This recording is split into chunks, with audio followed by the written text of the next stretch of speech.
अरे सखी, उस कंबल ओढ़ने वाले पर क्यों मरी जा रही है, क्यों दीवानी है। अरे कंबल ओढ़ने से कोई खराब हो जाता है क्या? यह तो बड़े आदमियों की सादगी है। बड़े बड़े हमारे संसार में नेता लोग हुए हैं जो करोड़पति थे सस्ते के जमाने में, लेकिन खद्दर पहना करते थे मोटा मोटा। तो कंबल काला है या कम दाम का है, इससे क्या मतलब। और बातें तो है श्याम सुंदर में, क्या बात है, एक भी तो नहीं। सबसे पहले संसार में किसी भी व्यक्ति का रंग देखा जाता है, रंग। और हमारी इंडिया में खास तौर से गोरे रंग का बड़ा महत्व होता है और काले रंग की बड़ी निंदा होती। अगर कोई बाप अपनी सुंदर लड़की का वर ढूंढने जाए और कोई काला लड़का पसंद कर ले और तय भी हो जाए शादी। प्राचीन काल में तो कोई इंटरव्यू हुआ नहीं करता था, बाप ने पसंद कर लिया, ब्याह हो गया। और जब बारात आवे, वो काला काला वर जब उसकी सास देखे तो अपने पति पर उबल पड़े, तुमको यही शालिग्राम मिले थे, इतने बड़े देश में तुमको कोई लड़का नहीं मिला, इतनी सुंदर हमारी लड़की गौर वर्ण की, और ये शालिग्राम के साथ क्या हिसाब बैठेगा इसका। उसका पति कहता है, कहाँ है तू? अरे आईएएस में आया है, कलेक्टर बनेगा, कमिश्नर बनेगा। अरे कलेक्टर कमिश्नर जब बनेगा तब बनेगा, सवेरे उठ के हमारी लड़की शालिग्राम के दर्शन करेगी। हाँ, कितनी विशेषताएं हो इसमें। काले रंग वाले लोग डोंट माइंड।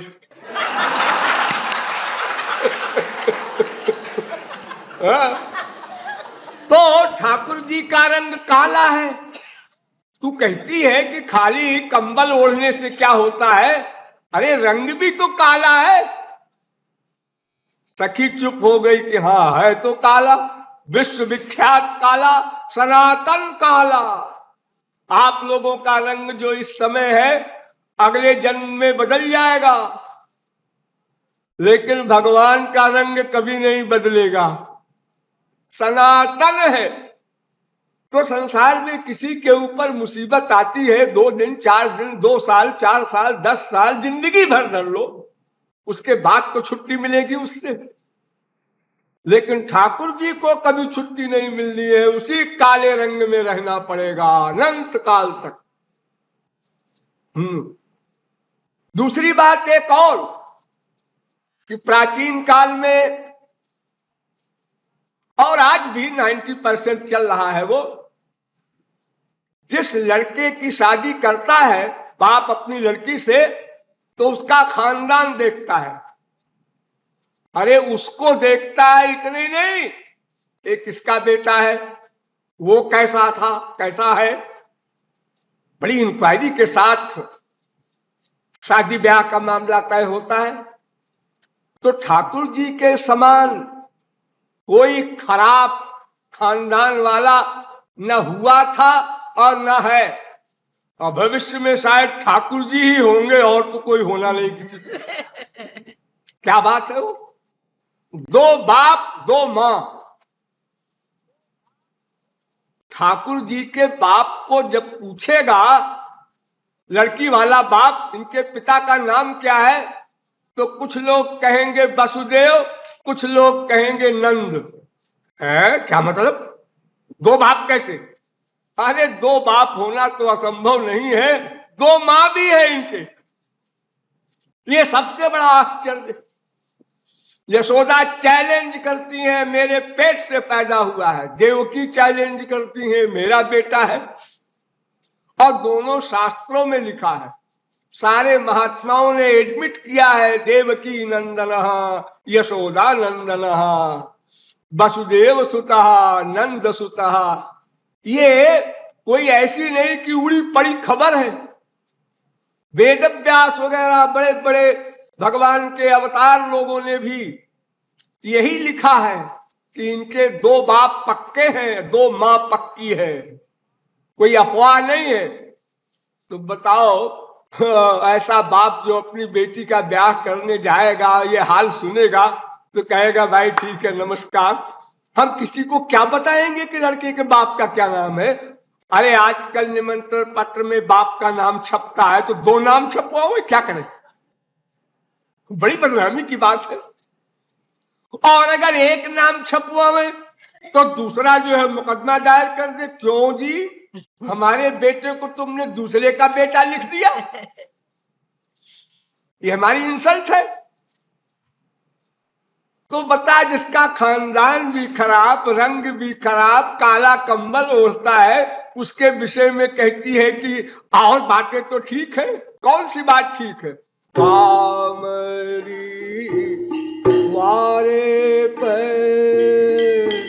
कामरी जात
सखी कहती है, देख तूने दो बात जो कही ये कोई इंपॉर्टेंट नहीं है।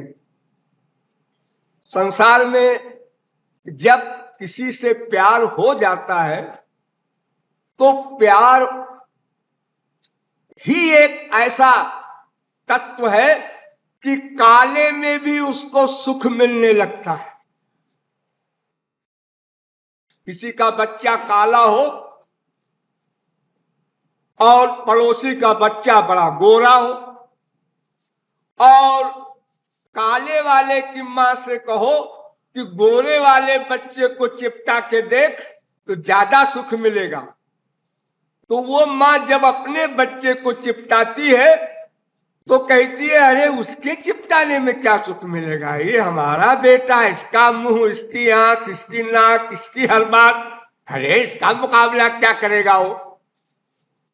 यानी अगर गोरे रंग में रस होता, आनंद होता, तो वो माँ कहती हटाओ अपने बच्चे को, काले कलूटे को क्या चिपटावे, वो बगल के पड़ोसन के बच्चे को चिपटाएंगे। जबरदस्ती चिपटवा भी दो तो भी सुख नहीं मिलेगा उसको। तो ये काला रंग वगैरह ये सब कोई इंपॉर्टेंट बात नहीं। और रही बात दो बाप दो माँ, तो बाप माँ कोई हुआ करे, हमको तो लड़के से मतलब है। कोई लड़की प्यार करती है, शादी करती है तो लड़के से करती है। उसके बाप उसके बाप उसके बाप में कितने बाप कैरेक्टरलेस हुए होंगे, तो हमको उससे क्या मतलब पड़ा है। हम इंक्वायरी कर सकते हैं क्या अनंत बापों की? अरे जो लड़का है जिससे हमको ब्याह करना है उसको देखना है। इसलिए दोनों पॉइंट बेकार। अच्छा, स्ट्रांग पॉइंट सुन।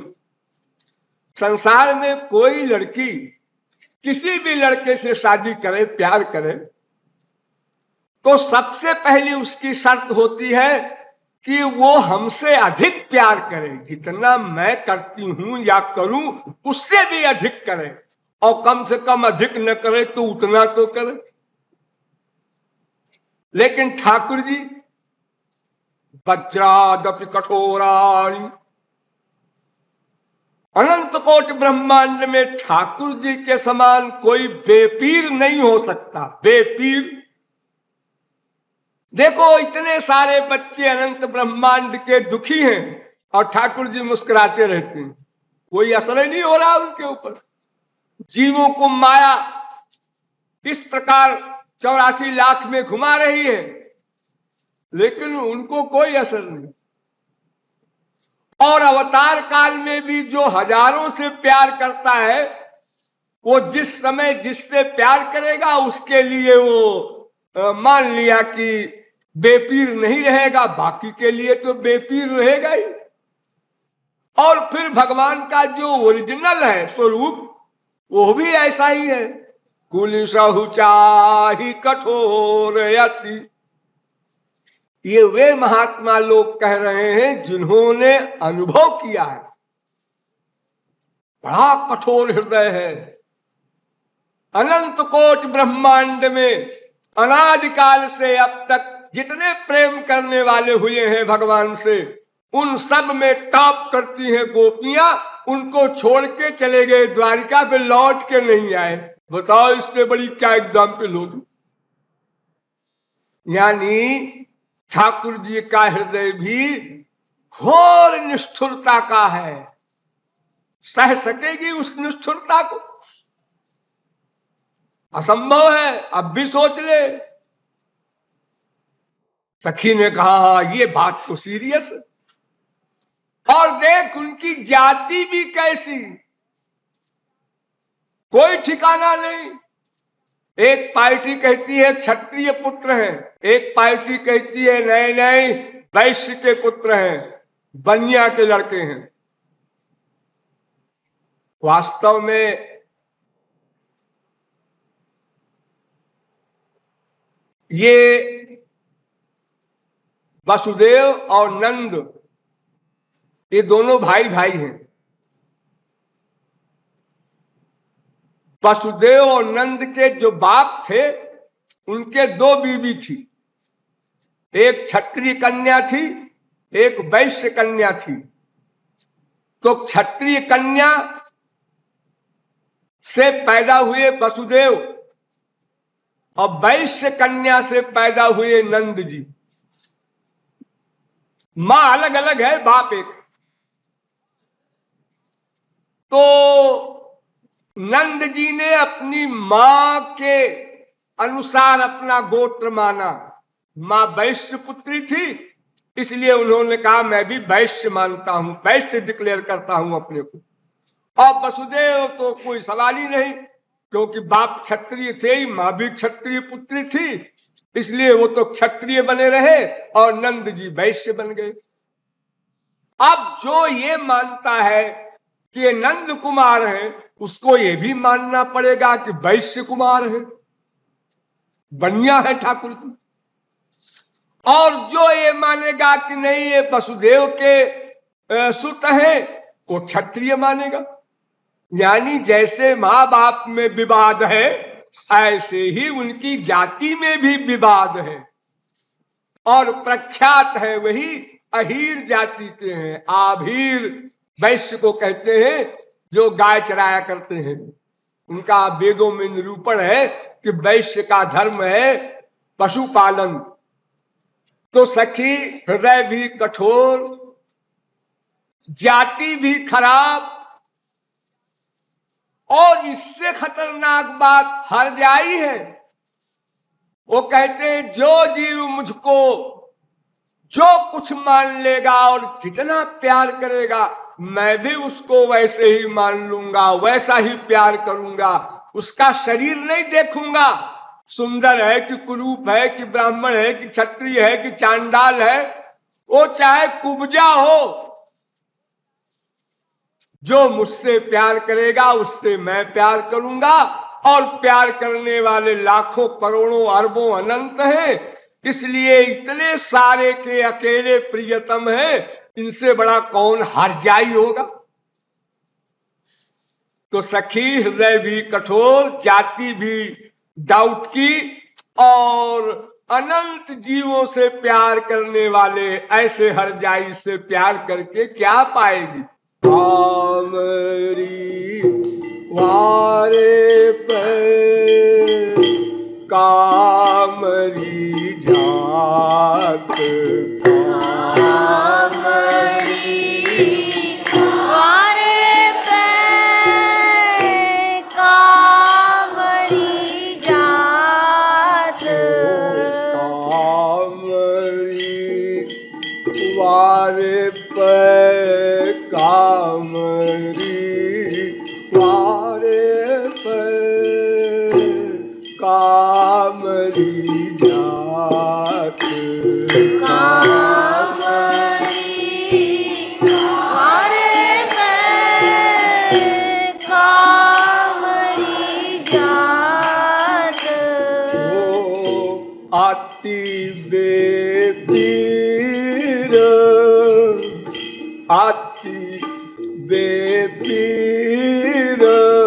अहीर जाति को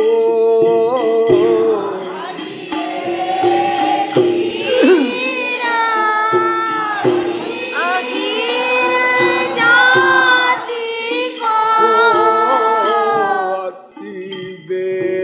बेपीर अहीर जाति को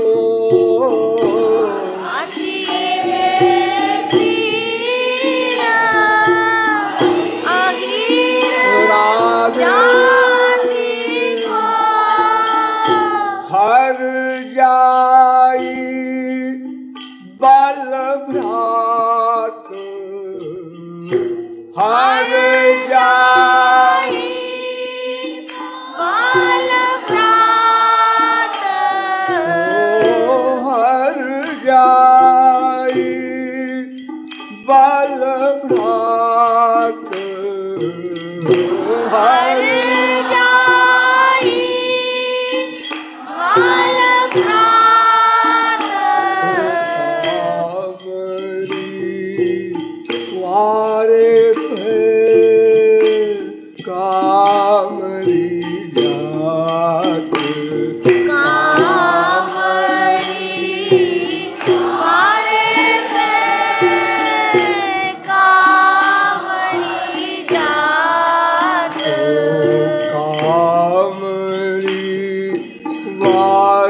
पर कामड़ी वारे पर कामड़ी जात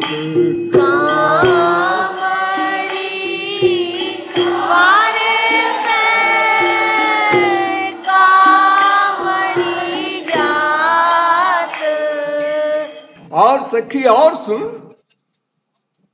अब वो सखी सोचने लगी कि बात तो ठीक है, ऐसे ही संसार में कुसंग होता है।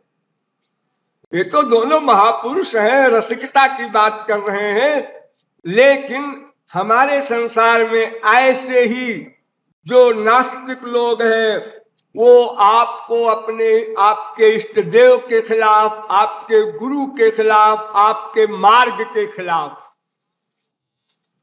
बोलेंगे, आपको समझाएंगे ज्ञानी बनके, और अगर आप सुनेंगे तो आज नहीं तो कल असर होगा। कुसंग का कोई बच नहीं सकता।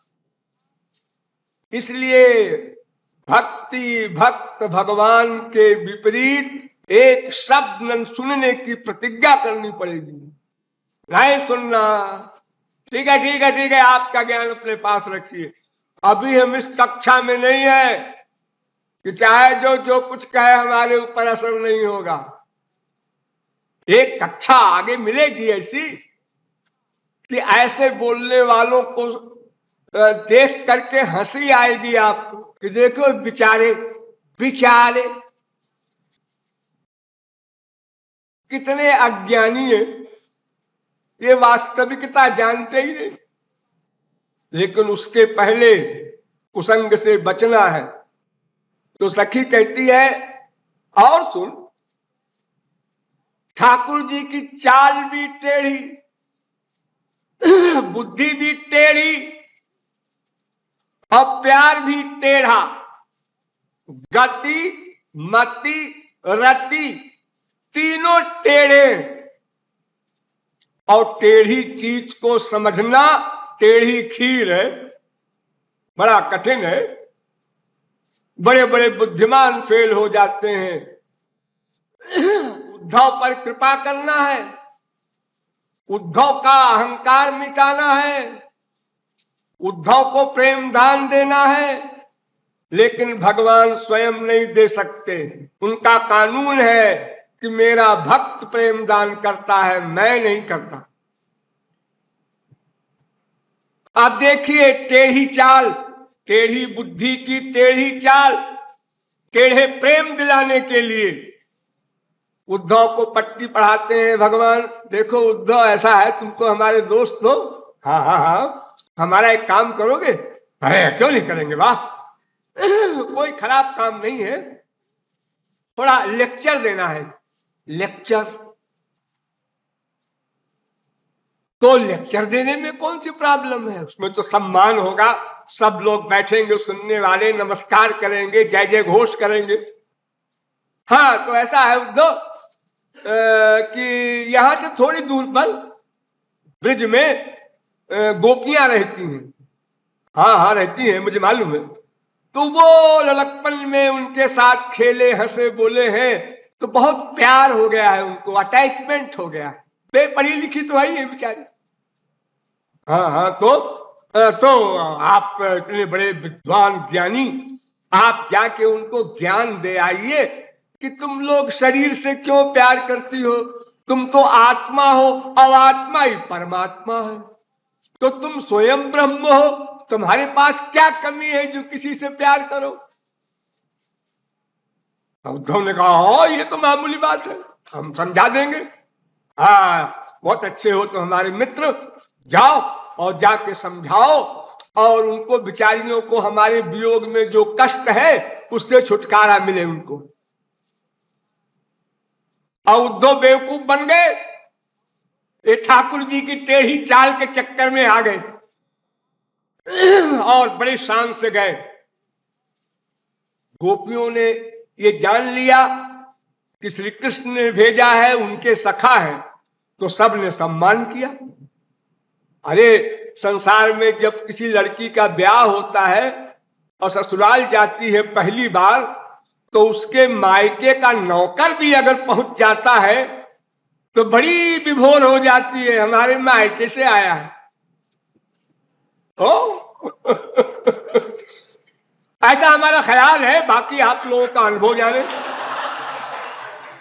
और फिर श्री कृष्ण का प्राण सखा, ऐसा वैसा सखा नहीं, लंगोटिया यार, वो आया है तो हमारे प्रियतम की तमाम खबरें बताएगा, उनकी समाचार मिलेगा हमको।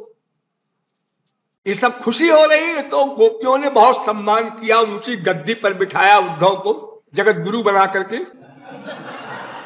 उद्धव विभोर हुए जा रहे हैं। हाँ, अच्छा है, अच्छे पात्र मिले हैं, बहुत सारे हैं, तो लाखों करोड़ों हैं।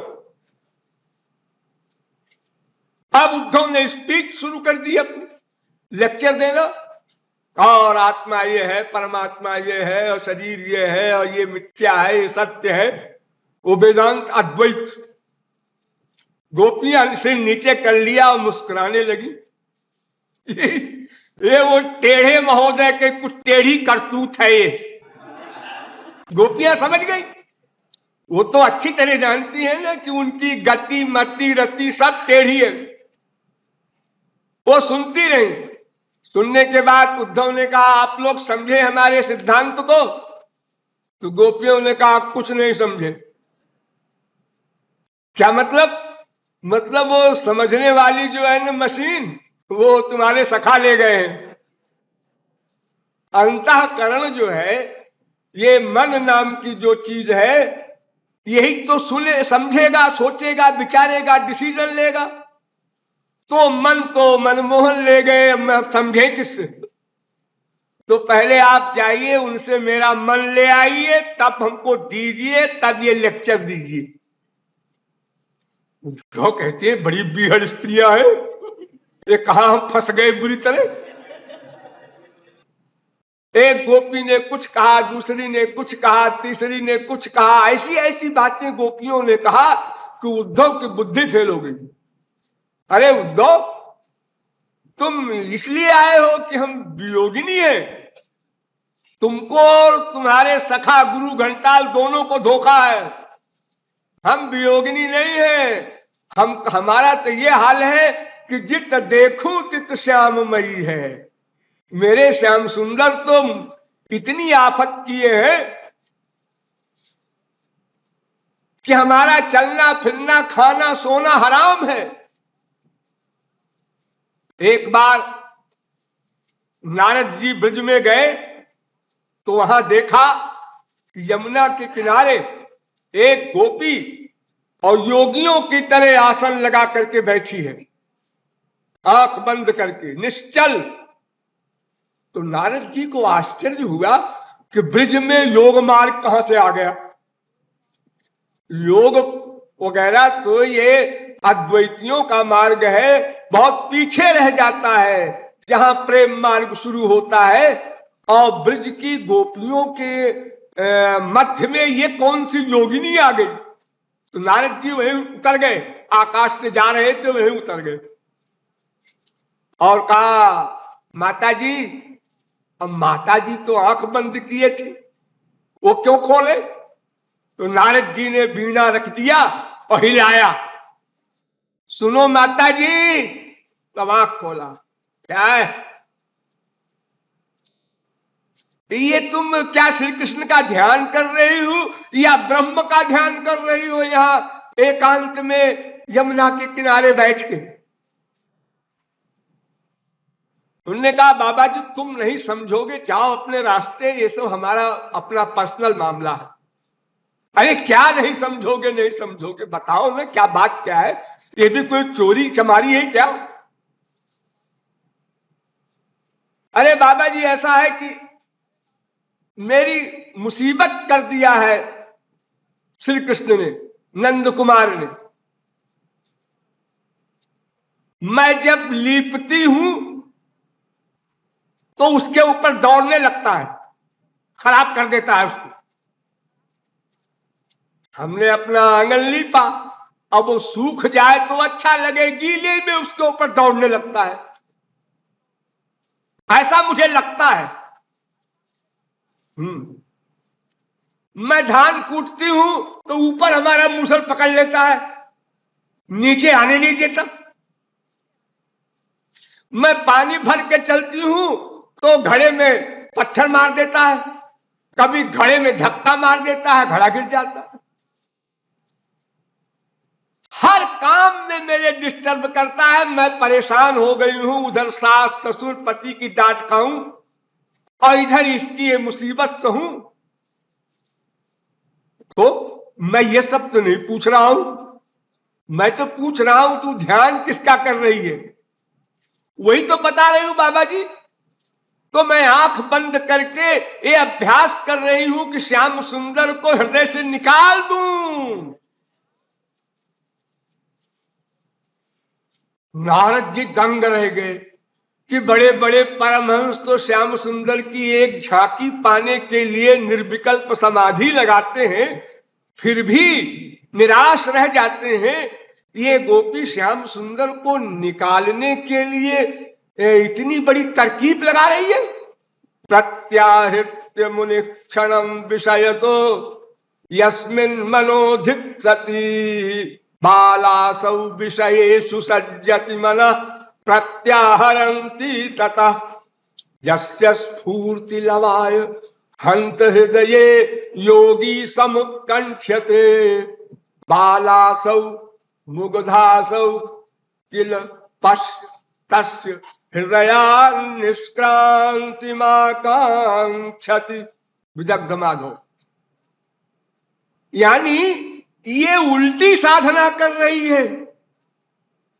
नारद जी ने कहा अरे ब्रज है, खोपड़ी मत लगाओ, सब ठीक है, यहां पर जो न हो जाए थोड़ा है। अरे जहां हमारे ब्रह्म की दुर्दशा कर रही है गोपियां, वहां ये सब उल्टी बातें होती हैं। ये भी एक टेढ़ी गति है। तो जैसे भगवान की गति होती है वैसे उनके जन की हो जाती है।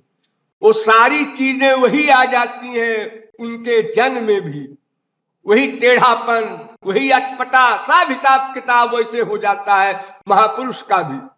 तो ये गोपी का भी सब काम वैसे ही है, गति मति रति सब चंचल, टिकाऊ नहीं कहीं। जैसे भंवरा होता है, इस फूल पर बैठा उस फूल पर बैठा, कहीं आधी मिनट, कहीं 1 मिनट, कहीं 4 सेकंड। अब हर फूल कहे भंवरा मुझसे प्यार करता है, सब गधे हैं जितने फूल हैं, क्योंकि वो किसी एक से तो करता नहीं। हाँ, तो सखी ऐसे के पीछे क्यों मरी जा रही है? कामरी वारे पे कामरी जात,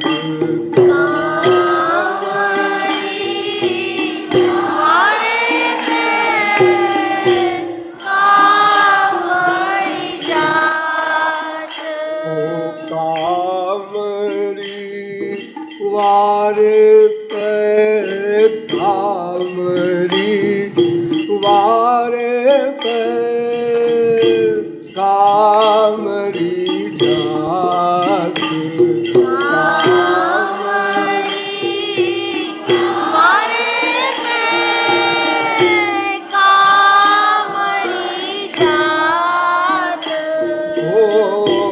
गति मति रति अति, गति मति रति अति, चंचल आली जो, गति मति रति अति, चंचल आली जो, गति मति रति अति, चंचल आली जो, गति मति रति अति, चंचल आली जो, ओ छिन थिर रही न सकात छिन थिर ना सकात वारे पे कामरी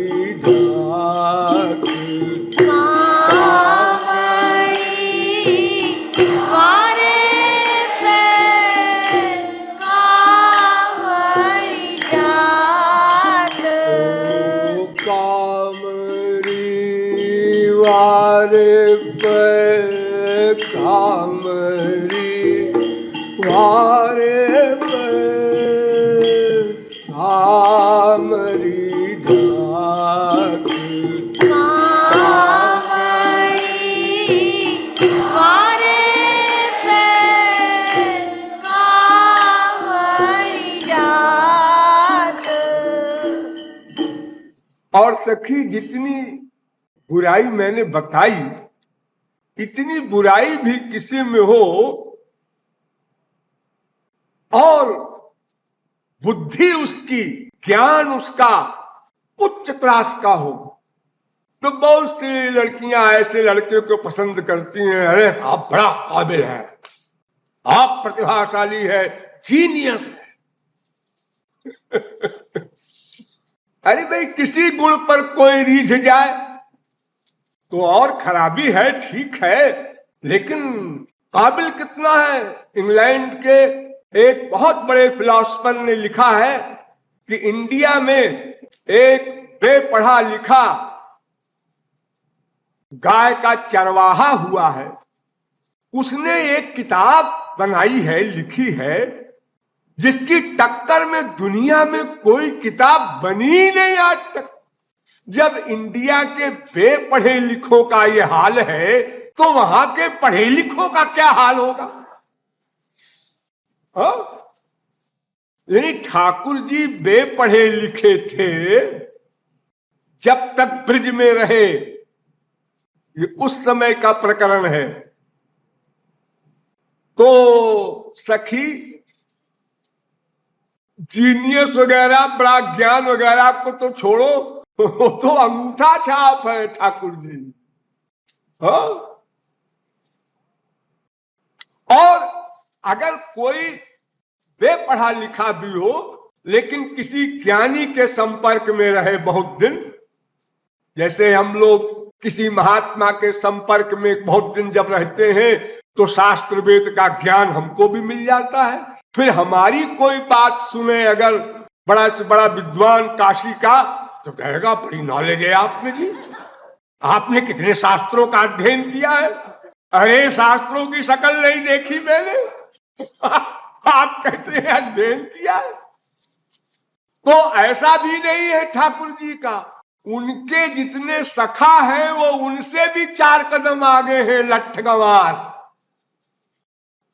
तो ये भी नहीं कल्पना की जा सकती कि भाई उनका संग बड़े बड़े ज्ञानियों का है तो आज वो अंगूठा छाप है लेकिन कल को बुद्धिमान हो जाएंगे, ऐसी आशा है, वो भी नहीं। अब छोड़िए कोई बेपढ़ा लिखा भी हो तो भी चलेगा, लेकिन एक बहुत खतरनाक बात और है उनके अंदर खराबी। क्या? अति स्वतंत्र आजाद तबीयत, आजाद तबीयत।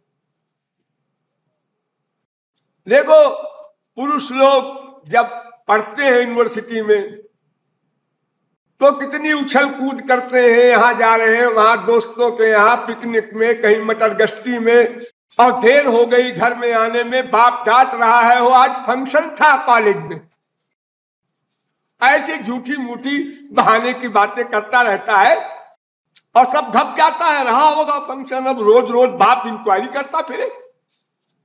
लेकिन जैसे ही ब्याह हुआ और घड़ी में 5 बजे तो बीबी ने कहा हाँ ऑफिस छुट्टी हो गई होगी, 10 मिनट का रास्ता है। 5:10 हो गए, आए नहीं, आते होंगे 5:15 हो गए, नहीं आए। अगर आधा घंटे बाद आए आज आपको आधा घंटे कहाँ लग गया? अरे कहाँ लग गया क्या? कहीं खड़े हो गए? कहाँ खड़े हो गए? जवाब दीजिए। अरे बड़ा जवाब तलब करने लगी तू, कल तो आई है। अरे तो भाई ऐसे हिसाब है, अब तो हमारे अंडर में रहना होगा तुमको। हाँ, और वो जो उसकी लड़कपन की आजादी थी अब तक की, उछल कूद और आजाद जब चाहे तब आए घर में, अब नहीं चलेगा। एक बार मुकाबला किया लड़के ने लड़की से, उस बीबी से अपनी, दोबारा फिर डांट, तिबारा फिर डांट पड़ी, फिर और जोर की लड़ाई हो गई, एक दिन बोलचाल बंद हो गई। तब पति ने सोचा बेकार है, राइट टाइम आना चाहिए। स्वीकार कर लिया, सरेंडर कर दिया, शरणागत हो गया। रोज रोज की चकचक से क्या होगा मुसीबत। ऑफिस में अलग परेशान, वहां से घर में आए तो बीबी हमला कर रही है। तो अगर आजाद तबीयत कोई मिल जाए लड़का, अजी हम तो ऐसे लड़कपन से रहे हैं, ऐसे रहेंगे, समझी, तुमको रहना है रहना, रहो, नहीं तो तलाक दो, आउट। तब स्त्री क्या करेगी? अरे भाई हमारी इंडिया में शादी ब्याह तो एक बड़ी प्रतिष्ठा की वस्तु है। वो इंग्लैंड अमेरिका क्या के अंग्रेजों का हिसाब तो ही नहीं कि एक लाइफ में 4 4 5 5 8 8 तलाक हो रहे हैं और फिर ब्याह हो रहा है। हमारे यहाँ तो बड़ी प्रतिष्ठा की बात है, अगर एक बार ब्याह हो गया और दोबारा ब्याह करे तो लोग उसके तरफ उंगली उठाते हैं, धर्मशास्त्र के विपरीत मानते हैं। तो आती स्वतंत्र है, वो स्वतंत्र भी नहीं है, आती। तो बता उससे कैसे तेरी पटरी खाएगी? और पहले से जान ले कोई कि लड़के का ये स्वभाव है और फिर भी आग में कूदे, ये तो समझदारी की बात नहीं है। धोखा हो जाए किसी को तो ठीक है भाई, जो होना था होगा, जो तकदीर में लिखा था वो तो भोगना है, संतोष करेगा। लेकिन मैं तुझको पहले ही आगाह कर रही हूं। अच्छा सुन, इससे और एक खतरनाक बात, अब कौन सा दोष बताएगी? वो नशे में रहता है हमेशा, शराब पीता है। अरे ये तो बड़ी डेंजरस बात है। 1000 गुण हो और शराबी है अगर वो, तो उसकी बीबी की खैरियत नहीं। किसी दिन अधिक पी लिया और उठाया डंडा और मारने लगा बीबी को, और अगर वो चिल्लाए पड़ोसी आवे तो फिर उसको भी तो डंडा लगा देगा, और शराब के नशे में। हाँ, और ये शराब तो ऐसी है कि शाम को पी लो, सो जाओ, सवेरे फिर नॉर्मल मिलेगा हो। लेकिन ठाकुर जी की जो प्रेम रस मदिरा है वो तो 24 घंटे टॉप पर चढ़ी रहती है, कभी वो नशा उतरता ही नहीं है। तो सखी मैंने तो थोड़े से अवगुण बताए हैं, वगैरह वगैरह, आगे और डेस्क लगा देना, बहुत सारे हैं, टाइम कम है इसलिए थोड़ा सा बताया है। कामरी मारे भय कामरी जात,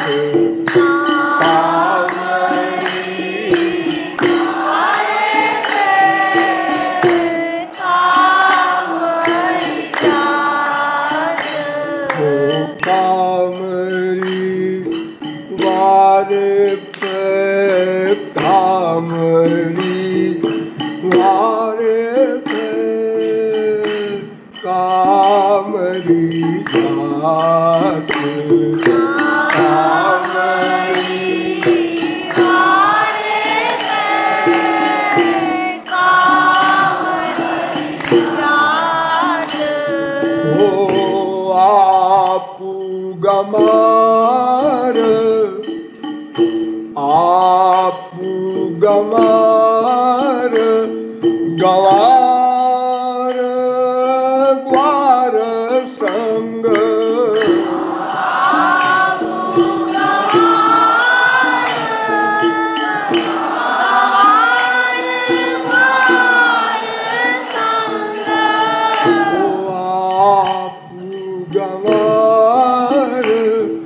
गवार ग्वार संग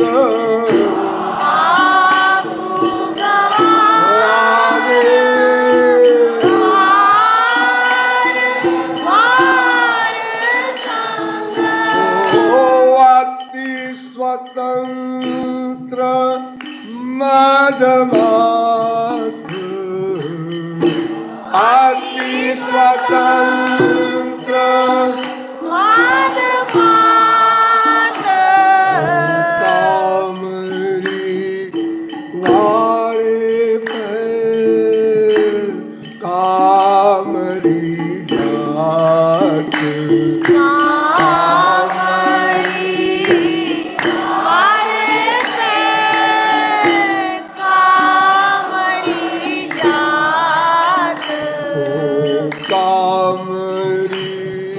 कामरी वारे पे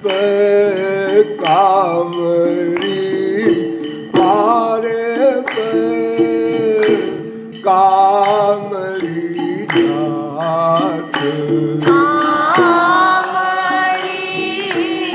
वारे पे कामरी जात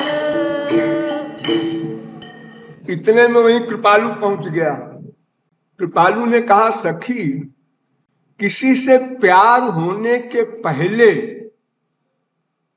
ये सब कहना चाहिए जो तू कह रही है, और जब प्यार हो जाता है और उसके बाद कोई इन सब बातों को कहता है तो वो तो वैसे ही पागलपन है जैसे किसी ब्रह्मचारी के आगे वेश्याओं की व्याख्या करे, किसी वेश्या के आगे और ब्रह्मचारियों का लेक्चर दे।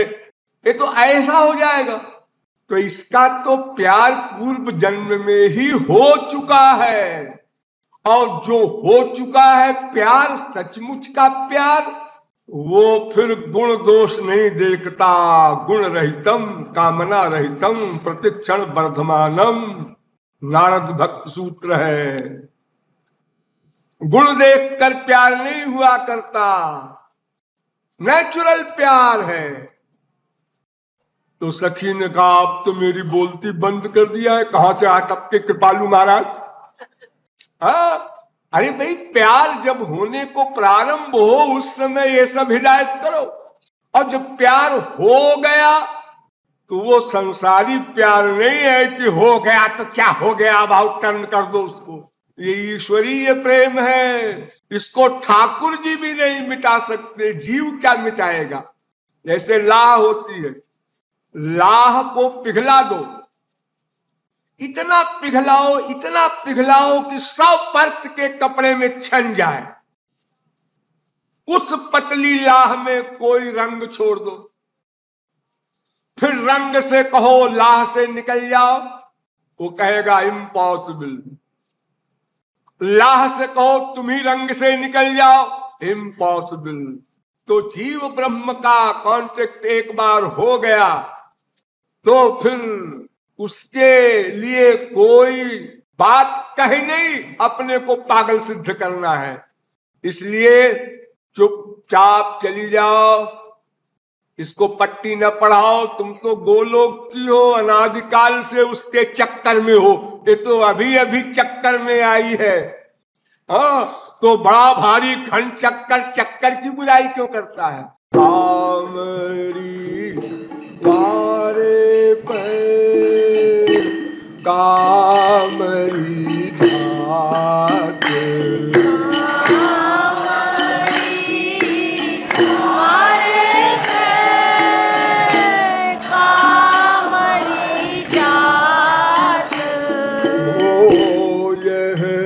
कृपालु कछु बात अटपटी, यहाँ कृपालु कछु बात अटपटी।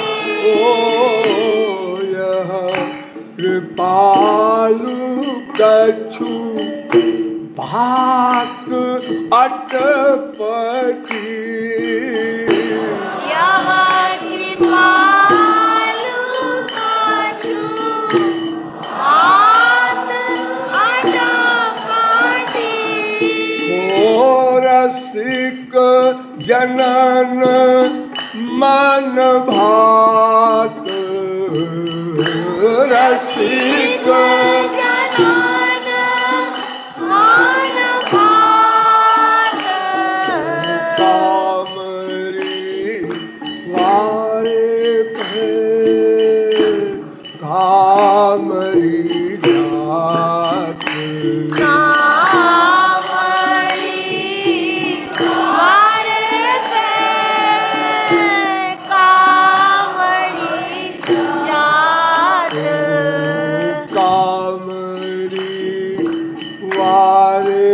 मैं कामरी पारे पर कामरी जात